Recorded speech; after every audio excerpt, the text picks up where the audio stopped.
America isn't falling apart because of racism or religion. It's falling apart because we stopped calling evil by its name. And Trump just brought the fight right to the devil's doorstep. You guys gotta check this video out. Meanwhile, the White House releasing this statement after Abrego Garcia's charges were unsealed, in part saying Abrego Garcia was never an innocent Maryland man. Abrego Garcia is an Yep. illegal alien terrorist, gang member, and human trafficker who has spent his entire life abusing innocent people, especially women and the most vulnerable. Reaction now from acting ICE Director Todd Lyons. Mr. Director, thank you for being here. Your reaction to Abrego Garcia coming back now facing 2 counts of human smuggling. Well, first, thanks, Griff, for having me. No, it's great. Very proud of the work the men and women of ICE, FBI, DOJ did during this investigation. You know, Homeland Security Investigations from the get-go investigated this man for being an MS-13 terrorist gang member. And through that investigation, we've now seen these human trafficking charges come. And it's great to see the Department of Justice, Attorney General Bondi, the President take the action on this. You know, Secretary Nomas said from the beginning that this man is a criminal. He's an MS-13 gang member, and we were going to seek justice and do that investigation. So now he's back in the United States, and he will face justice. And can you confirm for us, Director Lyons, that there is a current deportation order for Abrego Garcia, meaning regardless of whether he's convicted or not, he will be deported? Yes. So after his sentence, after he has his due process and these charges for human trafficking go forward, based on his conviction and the outcome of that case, he will be sent back and deported from the United States, and that judge's order will be affected. So even if he's found not guilty of these charges, he's being deported somewhere. Yeah, You guys, you really gotta love it, man, because every day these agents are sitting there and they're delivering on their promise. Trump's promise, right? They're doing the job that needs to be done, that Newsom wouldn't dare to do. will go ahead and affect that lawful judge's deportation order. And would he be sent back to El Salvador, or would it have to go to another country? We'll go ahead and cross that road when we get to it, but we are going to affect that deportation officer. All right, you know, I want to turn now to the violence we saw playing out in Los Angeles. We saw protesters taking to the streets, clashing with police following a series of ICE arrests across the city.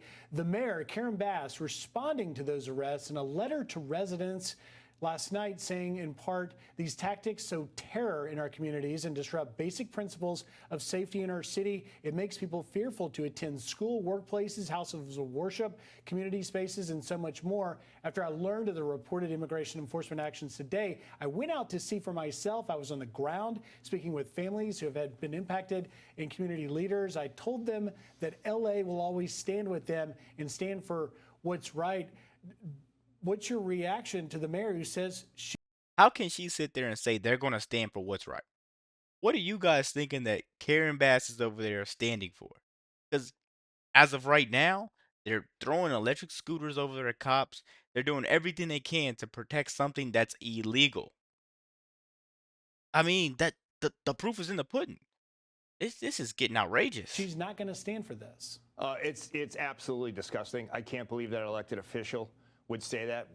She would block and stop lawful law enforcement officers from doing their job. And if she was on the ground yesterday, then she was there representing criminals. She was representing rapists, gang members, human traffickers. All they were arrested yesterday. 118 individuals were arrested. And then she called for the LA police not to assist us. So the worst thing in America is the fact that we had 40 ICE officers and Federal Protective Service officers inside a building trapped.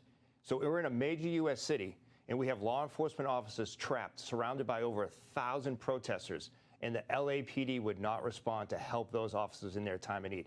Over 2 hours it took for them to come get there.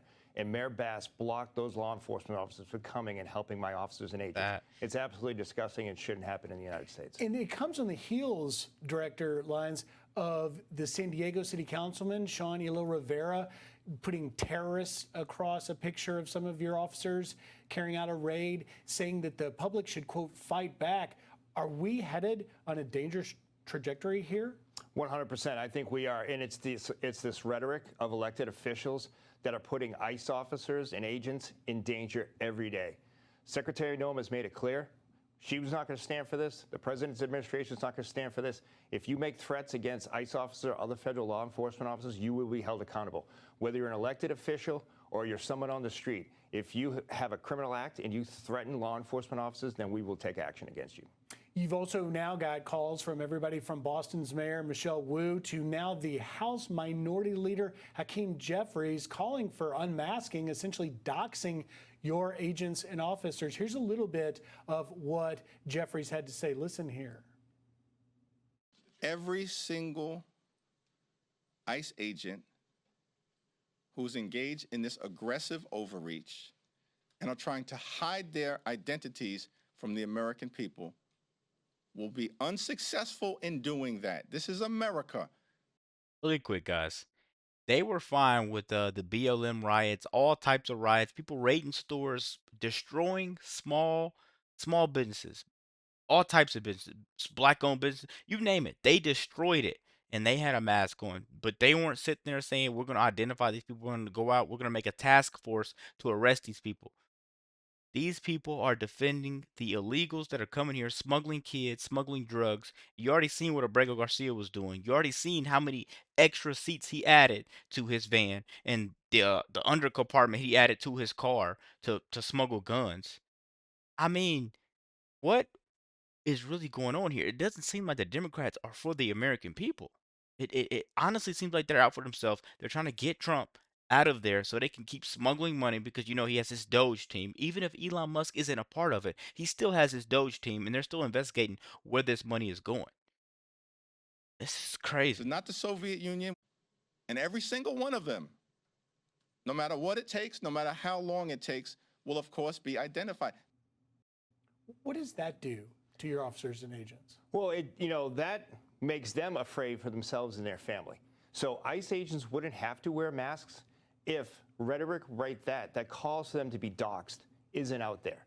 Yeah. So in the beginning of our enforcement operations, you didn't see officers and agents masked. However, these radical groups, these people for the calling of the doxing of ICE agents, calling them Nazis, calling them terrorists, sparked so much protest and threats against ICE agents, including their officers and families. So now you've dragged officers' families and agents' families and their kids into a situation that's totally unsafe. ICE agents wouldn't have to wear those masks. So guys, you sit there and you start doing personal attacks, right? That's not protest at all. That's intimidation, plain and simple. When do we start arresting those people that are trying to intimidate the people that are going after the people that are making America better? If that makes sense. Like the video, man. Let's keep going. Or hide their identity if people weren't putting them out in the public. And I can speak from experience. It happened to me in the last administration. And my family had to deal with protesters showing up at 3 o'clock in the morning, mass protesters from Antifa that came from another state to travel all the way to my house and terrorize my family. So I know exactly what the men and women of ICE go through every day, and it's dangerous. What is the impact on a wife, on a spouse, on children? I mean, your job should never go home with you, especially a job that's honorable and respected as being a law enforcement officer. It puts them in fear. You know, a wife or a son or a daughter should not go to bed worried about a dad's job, a mom's job is going to bring terrorists, mass terrorists, to their house to protest them, someplace that's supposed to be their sanctuary. Yet we have elected officials calling for that to happen to ICE agents and officers' families. It's disgusting.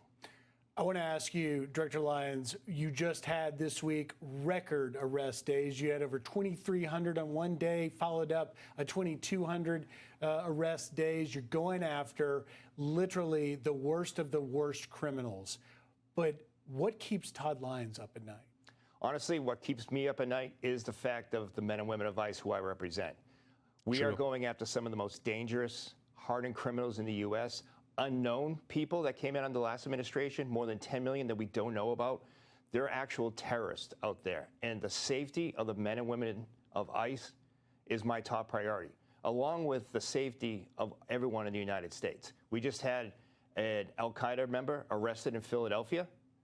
That is the people that ICE is going after. So I'm very scared of the fact of the safety, not only of the men and women of the United States, but of the people of the United States, that these criminal actors can cause harm to, and the fact that politicians and elected officials won't let us do our duly sworn duty to get them out of our country. They sit there and say America cannot handle tough enforcement. And then you have Mayor Bass and Newsom saying that this is chaos. The true chaos is letting these people roam free. We stand with ICE, we stand with Trump, and we know what's right. That's why we want this. Let me know what you guys think about this quick video. Be sure to like, comment, subscribe if you're new, and as always, let me know what you react to. We're out.